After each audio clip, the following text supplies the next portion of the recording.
감사합니다. 오늘 읽은 본문은 씨 뿌리는 비유, 가라지 비유, 천국 비유 중에 대표적인 비유입니다.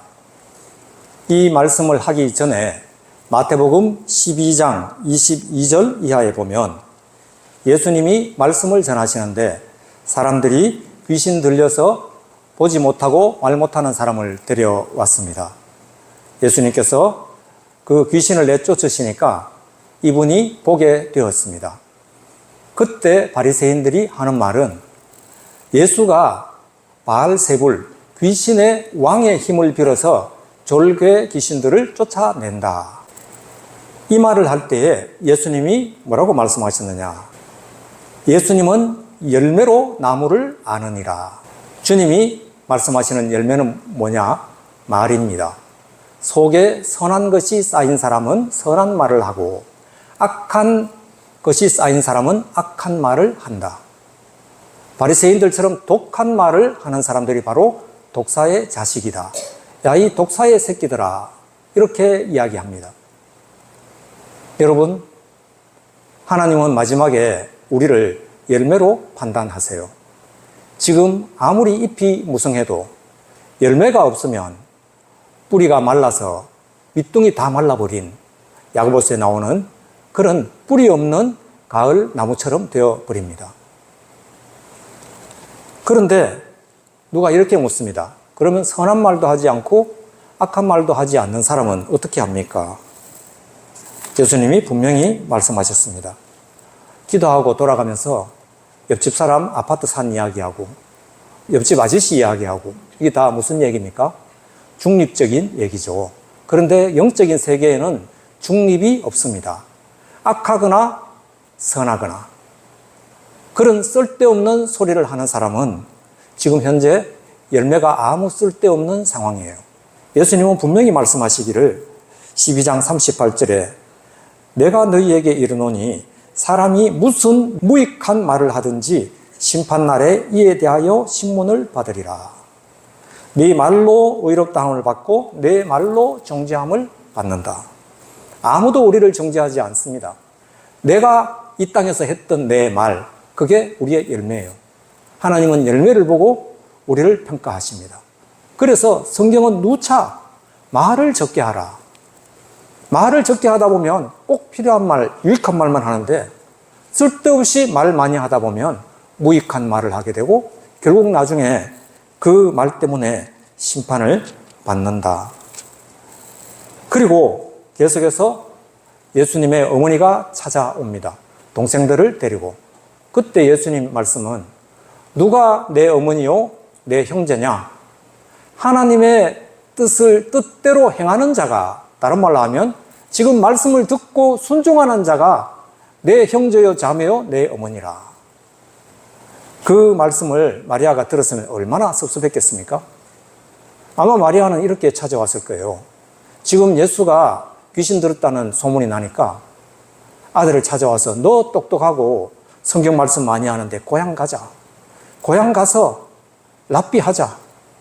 너 제자들 기르고 얼마나 좋으냐고 그랬습니다.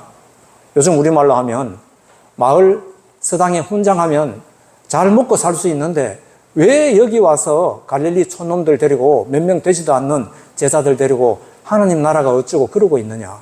너 지금 너 데리고 너 따라다니는 사람 도대체 몇 명이냐. 그런 이야기를 했을 거예요. 그때 주신 말씀이 씨 뿌리는 비유입니다.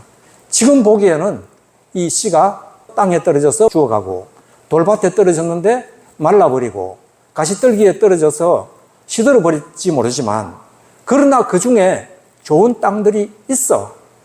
그 좋은 땅에 떨어지는 씨는 많은 열매를 맺어서 내가 길가, 돌짝밭, 가시덤불에서 잃어버렸던 그 열매보다 더 많은 열매가 맺는다. 이게 예수님 말씀이에요.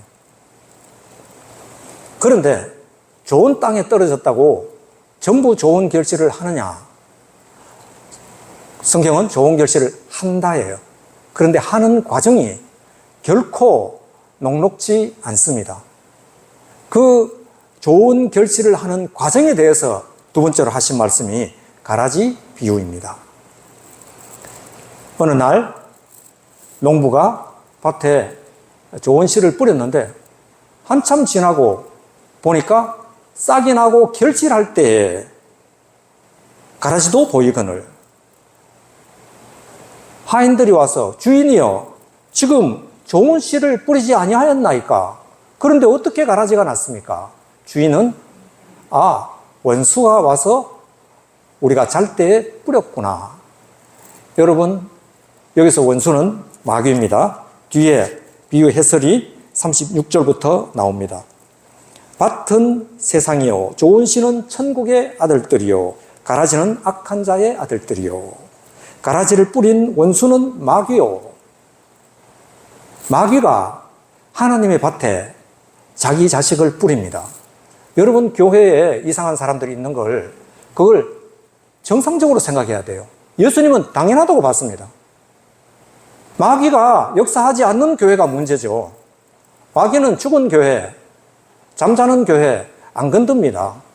살아있는 교회에는 반드시 마귀가 역사합니다. 악한 자들의 자식들이 거기 와서 행동합니다. 문제는 열매를 맺을 때까지 알 수 없다는 거예요. 분별력이 있는 사람은 싹이 날 때부터 알 수 있겠죠. 대부분 사람들은 열매를 맺을 때까지는 알 수 없습니다. 그런데 예수님이 말씀하시는 대표적인 열매가 뭡니까? 말입니다. 쓸데없는 말하는 사람들. 게다가 악한 말하는 사람, 독한 말하는 사람, 마귀의 아들들이에요. 그러면 우리도 원래는 마귀의 자식들이었어요. 그런데 거기서부터 구원함을 받았지 않습니까?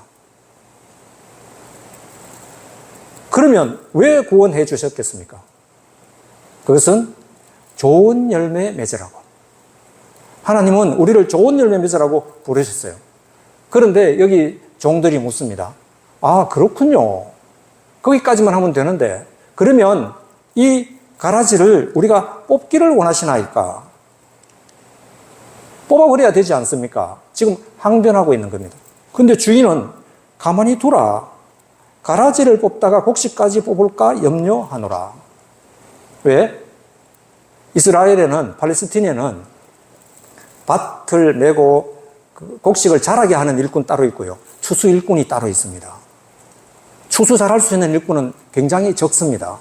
그래서 일할 것은 많은데 추수할 일꾼이 적다고 예수님 성경에 나오는 말씀들이 있죠. 구분이 어렵습니다.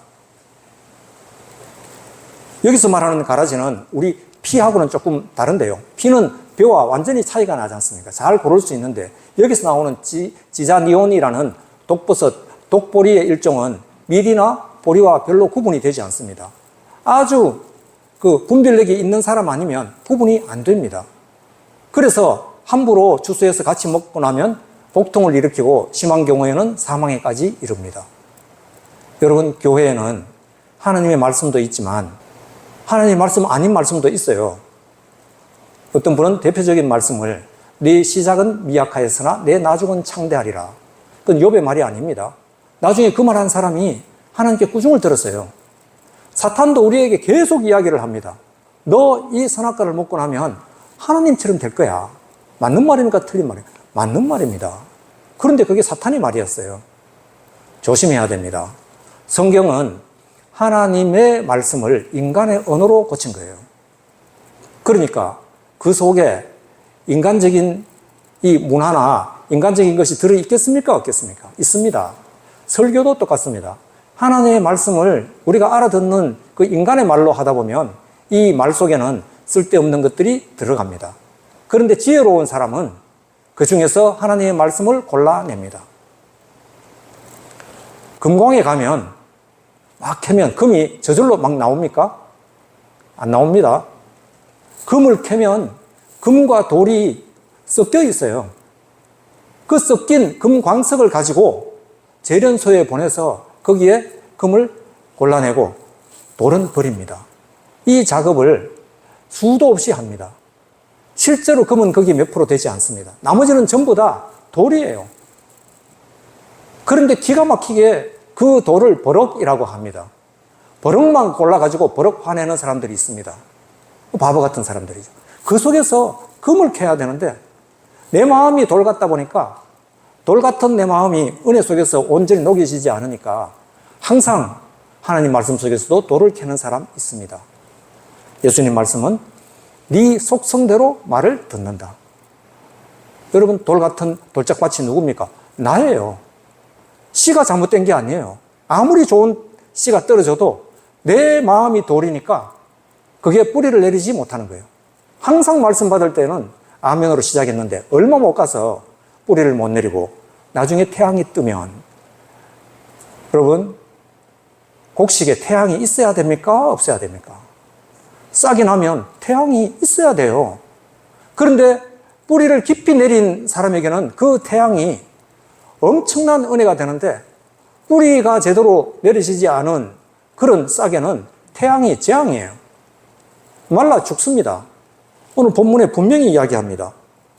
말씀으로 인한 환난이 올 때 반드시 그 사람은 쓰러진다. 곧 넘어지는 자요.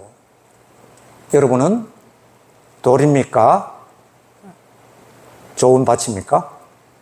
저는 제가 돌이라고 생각합니다. 돌이면 어떻게 해야 됩니까? 지혜로운 사람들은 어떤 말씀을 들어도 그 속에서 하나님의 말씀을 캐냅니다. 저도 상당히 비판적인 사람이기 때문에 돌을 잘 캡니다. 그럼 어떻게 해야 됩니까? 어떤 분은 이렇게 이야기합니다. 목사님, 저는 돌대가리라서 암만 설교 들어도 그 말이 그 말이고 못 알아듣겠다고. 그런 사람은 진짜 교회 자주 와야 됩니다.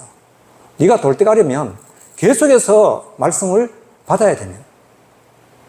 여러분, 돌대가리에는 말씀 새기기가 진짜 어렵지만 한번 새겨놓으면 다시는 안 지워진다는 장점이 있습니다. 그러니까 말씀이 선포될 때마다 와야 돼요. 하나님 앞에 나온다는 것은 하나님의 말씀 앞에 나오는 겁니다. 아까 좋은 찬송을 부르셨는데 527장 어서 돌아오. 밤마다 문 열어놓고 마음 졸이시며. 밤마다 문 열어놓는다는 말이 무슨 말씀입니까? 여기에 앞에 보면 누가복음 15장 이에 일어나서 아버지께로 돌아가니라. 아버지께로 돌아간다는 게 뭡니까? 아버지가 평소에 하셨던 말씀으로 돌아가는 거예요. 이 아들은 아버지가 싫어서 도망쳤지만 지나고 보니까 그건 간섭이 아니었고 아버지의 사랑이었네. 내가 재산 가지고 도망가면 내가 이렇게 종될 줄 모르셨겠나고. 아버지는 아셨어요. 그런데도 다 죽었어요. 왜? 내가 너의 아버지야, 너를 사랑한다는 그 표현 하나, 그 말씀 하나 기억하고 이 아들이 아버지께로 돌아온 거예요. 밤마다 문 열어놓고 하나님은 당신의 말씀을 전하세요.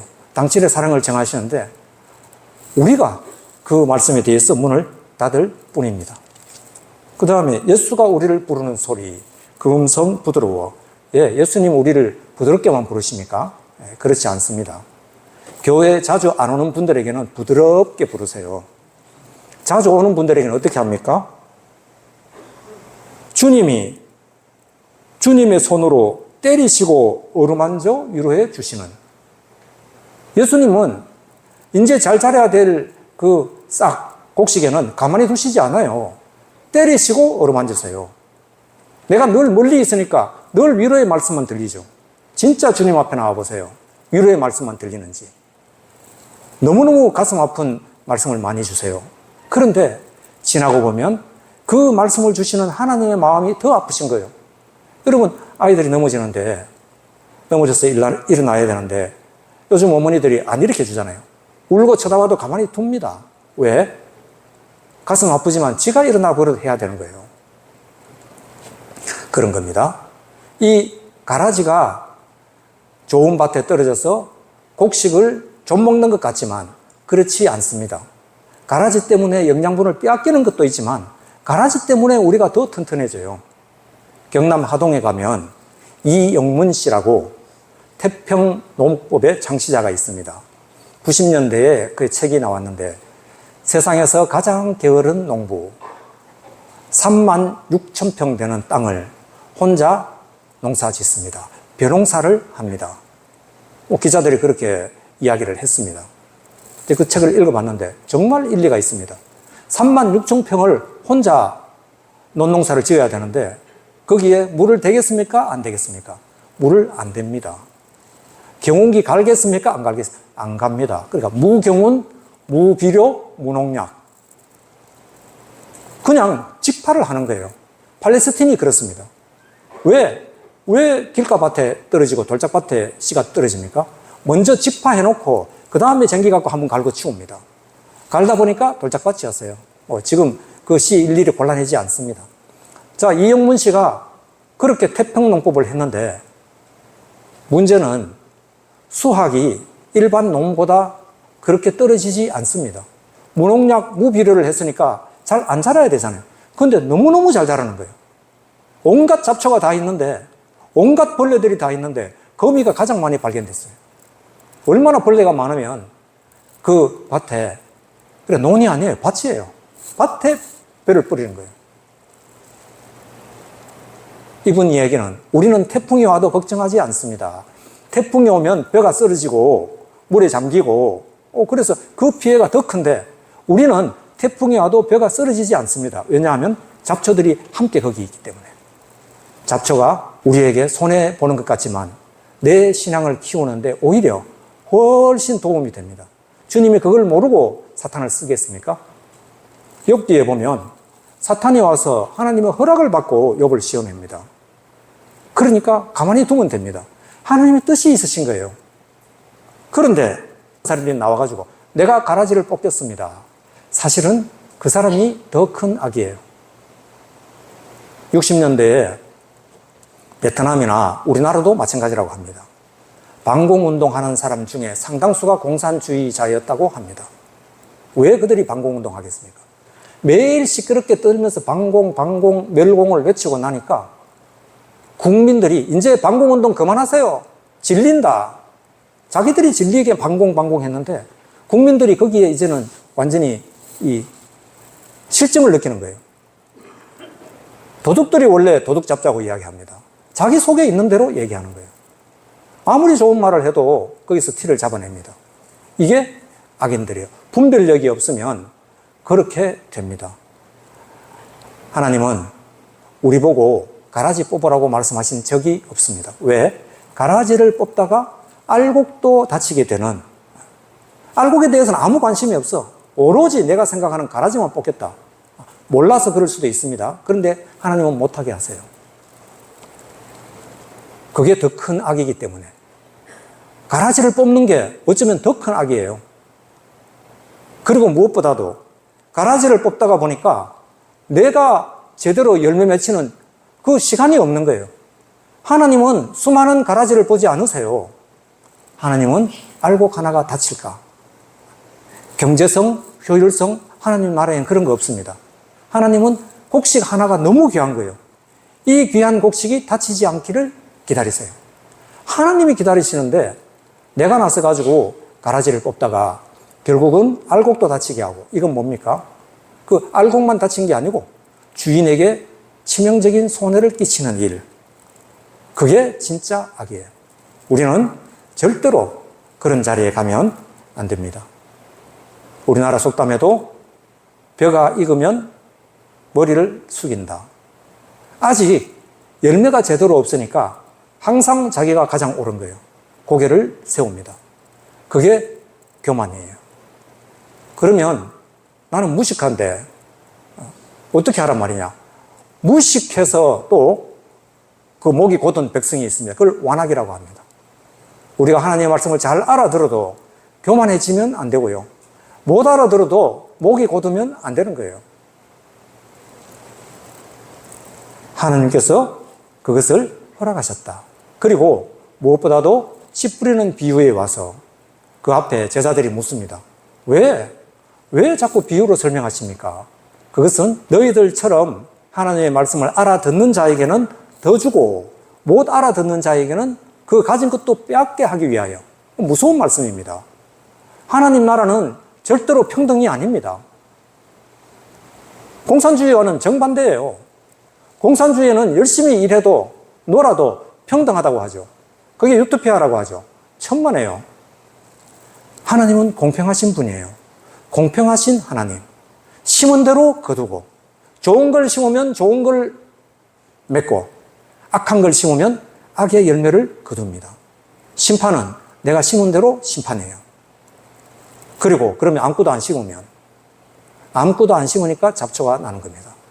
우리는 부지런히 내 땅에 좋은 곡식을 심고 열매에 대해서는 신경 쓰지 마. 왜? 내가 씨 뿌리고 아볼로가 물 주었지만 열매 맺게 하시는 이는 하나님이시라.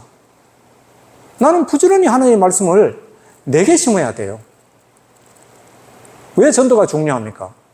전도돼서 오는 사람 그렇게 많습니까? 그런데도 왜 전도합니까? 전도하는 동안에는 내가 세상에 물들지 않거든요.